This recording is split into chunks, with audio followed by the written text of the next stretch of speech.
औरत होकर दूसरी औरत का अपमान बर्दाश्त नहीं करूंगी। इतनी ठंडी चाय है, ये चाय है या शरबत? इतने दिन हो गए अभी तक तुम्हें चाय बनाना नहीं आया? रजत भैया गुस्से से चिल्लाए तो वो आप बाथरूम चले गए थे ना, मैं अभी दूसरी चाय बनाकर लाती हूँ। जवाब में मिमियाती सी रक्षा भाभी की आवाज़ आई। वो चाय का कप उठाने के लिए झुकी ही थी कि अपना मोबाइल उठाते भैया का हाथ लगने से सारी चाय भाभी के हाथ पर गिर गई। वह दर्द से कराह उठी। एक काम ढंग से नहीं कर सकती? अभी रजत का हाथ जल जाता तो? सामने ही डाइनिंग टेबल पर नाश्ता करती माँ जी बड़बड़ाई। अरे देखिए ना, भाभी का हाथ जल गया, कहीं छाला ना पड़ जाए। मैं बर्फ़ लेकर आती हूँ। अर्चना नाश्ता छोड़ किचन की तरफ भागी। अरे कुछ नहीं, बस थोड़ा सा है, ठीक हो जाएगा। तुम नाश्ता कर लो, तुम्हें ऑफिस के लिए देर हो जाएगी, भाभी कहती रही। वह उनके हाथ पर बर्फ लगाती रही। दर्द की लकीरें उनके चेहरे पर साफ नजर आ रही थी, पर घर के सारे लोग आराम से नाश्ता करने में लगे हुए थे। कैसे लोग हैं? बेटा रात भर गायब रहने के बाद सुबह घर लौटा बिना उससे कोई सवाल जवाब की, सब उनकी खातिरदारी में लगे हैं। ऑफिस जाते वक्त रास्ते में भी अर्चना के दिमाग में यही बात घूम रही थी। कुछ नहीं, बस ऐसे ही। अच्छा राहुल, यह बताओ, रजत भैया आखिर ऐसा क्या काम करते हैं जो रात रात भर घर नहीं लौटते? अचानक उसका ऐसा सवाल सुन राहुल भी हड़बड़ा गया।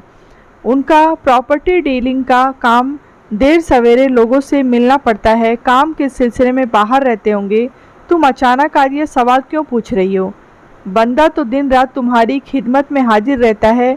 वह कुछ और बोलती इससे पहले ही ऑफिस आ गया और दोनों अपने अपने काम में लग गए। उसके और राहुल की शादी को अभी 3 महीने ही हुए थे। एक ही ऑफिस में काम करते हुए दोनों करीब 2 साल से एक दूसरे को जानते थे। जब दोनों ने शादी का फैसला लिया था तो पता नहीं क्यों अर्चना की माँ राहुल के घर वालों से मिलकर खुश नहीं हुई थी। कितनी अच्छी और पढ़ी लिखी फैमिली है माँ।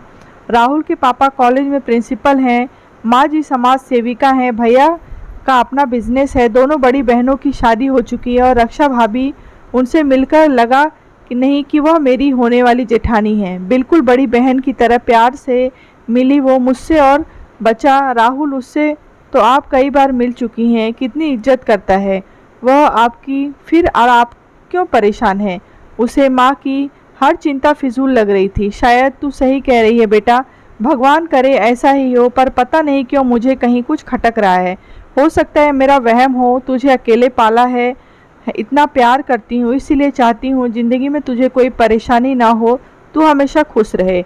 और वह राहुल के प्यार में खोई माँ की चिंता और डर को नज़रअंदाज कर अपनी शादी के सुनहरे सपने बुनती रही। पर रजत भैया का रक्षा भाभी के प्रति व्यवहार और मम्मी जी का पापा जी का तटस्थ रहना उसे माँ के डर और आशंका की वजह समझ में आ रही थी।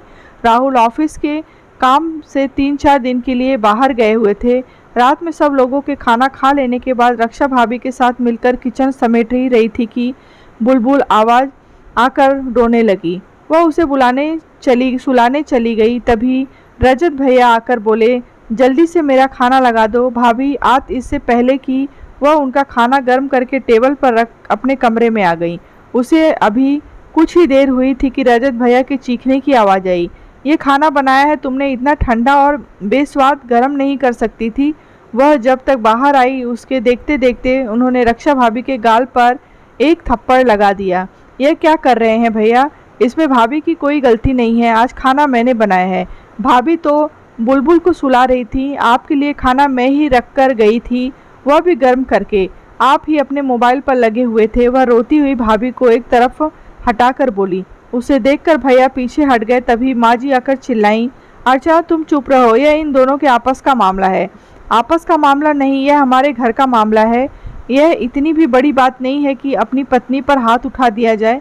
मैं तो देख कर हैरान हूँ कि भैया चाहे गाली गलौज करते रहें, भाभी पर हाथ उठाते रहें और हम सब यह इन दोनों की आपस का मामला कह कर तमाशा देखते रहें। आप चुप रह सकती हैं, लेकिन मैं चुप नहीं रहूँगी। भाभी आप चलिए मेरे साथ मेरे कमरे में, मैं बुलबुल को लेकर आती हूँ। वह आगे बढ़ी ही थी कि पापा जी की आवाज़ आई, छोटी बहू अपने कमरे में जाओ। अपनी सास से इस तरह जबान लड़ाते तुम्हें शर्म नहीं आती? जो चल रहा है वैसा चलने दो, हमारे घर के मामले में टांग ना लड़ाओ तो अच्छा होगा। वैसे भी राहुल अभी यहाँ नहीं है, वह आ जाए तब तुम्हारे बारे में भी बात करेंगे। मैं कहती न थी राहुल के पापा जी ये लड़की हमारे घर के लायक नहीं है, पर आपने और राहुल ने मेरी एक न सुनी। देखो तो कैसे बड़ों से जबान लड़ाती है, यह तो रक्षा को भी बिगाड़ कर रख देगी।